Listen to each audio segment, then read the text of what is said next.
प्रातःकालीन स्नेह वंदन। आप सबको मेरा प्यार भरा नमस्कार। और आप सुन रहे हैं आकाश गंगा स्टोरी बुक और सुनते हैं आज की कहानी। एक पुरानी कहानी है पंचतंत्र में। एक गांव में एक युवक था। उसका कुल काम इतना था कि डट कर दूध पीना और दंड बैठक मारना और हनुमान जी के मंदिर में पड़े रहना। और गांव के लोग उसे बहुत प्रेम करते थे क्योंकि उसके कारण गांव की दूर दूर तक ख्याति थी।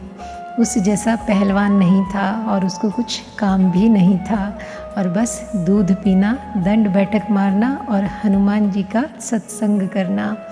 लेकिन सम्राट उससे बहुत नाराज़ था क्योंकि सम्राट जब भी अपने हाथी पर बैठकर निकलता मंदिर के सामने से तो वह युवक कभी कभी बाहर आ जाता और हाथी की पूंछ पकड़ लेता और सम्राट अटक जाता।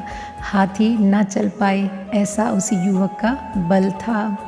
अब तुम सोच सकते हो कि सम्राट बैठा हाथी पर महावत हाथी को मार रहा है, धक्के दे रहा है कि चल, और वह युवक पीछे पूंछ पकड़े खड़ा है और हाथी सरकता नहीं, तो बड़ी भद्द हो जाती थी, भीड़ लग जाती थी। तुम सम्राट की हालत देखते हो कि कैसी बुरी हो जाती होगी कि मेरी भी क्या स्थिति है।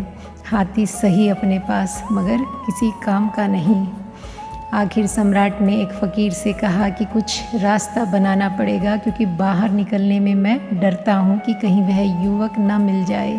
वह मेरे हाथी की दुर्गति कर देता है, मेरी दुर्गति कर देता है, वह तमाशा बना देता है और वह मंदिर बीच बाज़ार में है।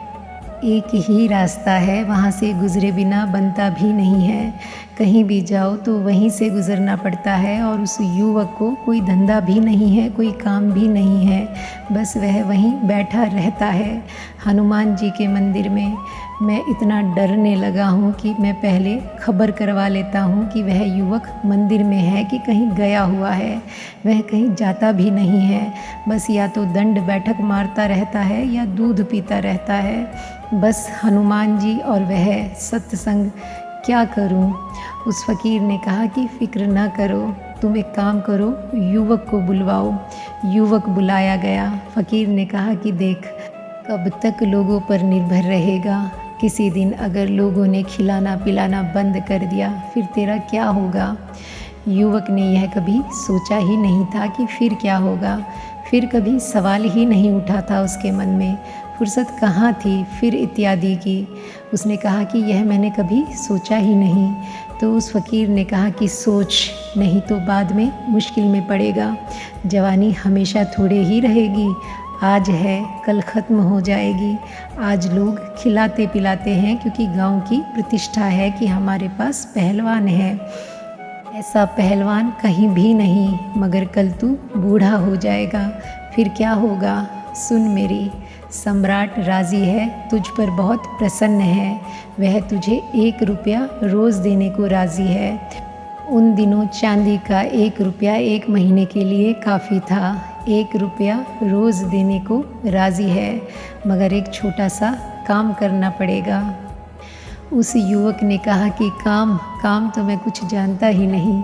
दंड बैठक लगा सकता हूँ, दूध पी सकता हूँ और हनुमान जी का सत्संग कर सकता हूँ।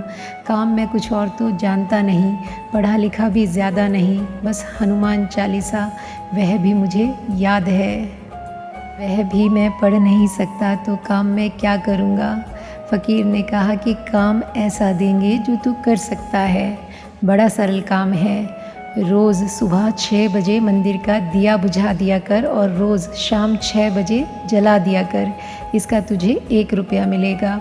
उसने कहा यह काम सरल है, मैं मंदिर में ही पड़ा रहता हूँ, सांझ को जला दूँगा 6 बजे और सुबह 6 बजे बुझा दूँगा और 1 रुपया मिलेगा रोज़। युवक राज़ी हो गया। सम्राट ने कहा कि इससे क्या होगा? और आपने एक मुसीबत कर दी, वह और दूध पिएगा और यह कोई काम है? तो फ़कीर ने कहा कि तुम थोड़ा रुको, जल्दी ना करो, हमारे अपने रास्ते होते हैं, महीने भर बाद इसका उत्तर दूंगा। महीने भर तक तुम गांव में बाहर निकलना ही मत। महीने भर बाद फ़कीर ने कहा कि अब तुम अपने हाथी पर बैठ कर जाओ। तो सम्राट निकला अपने हाथी पर। महीने भर से युवक राह भी देख रहा था कि सम्राट निकला ही नहीं, सम्राट आया ही नहीं। तो उसको भी मज़ा आता था हाथी की पूँछ पकड़कर रोक देना। तो उस दिन उसने हाथी की पूँछ पकड़कर रोका कि घिसट गया बुरी तरह, बहुत बुरी तरह घिसट गया, बड़ी भद्द हो गई। महावत को हाथी को मारना भी नहीं पड़ा।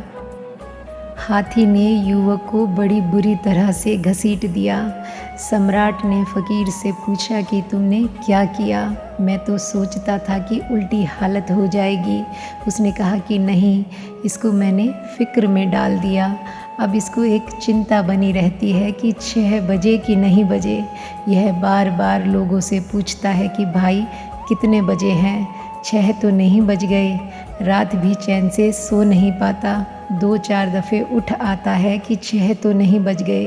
वह दिया बुझाना है, शाम 6 बजे ठीक दिया जलाना है। इसकी पुरानी मस्ती चली गई, इसको मैंने चिंता दे दी।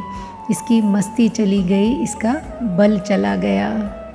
और आज के लिए बस इतना ही। मिलते हैं फिर एक नई कहानी के साथ।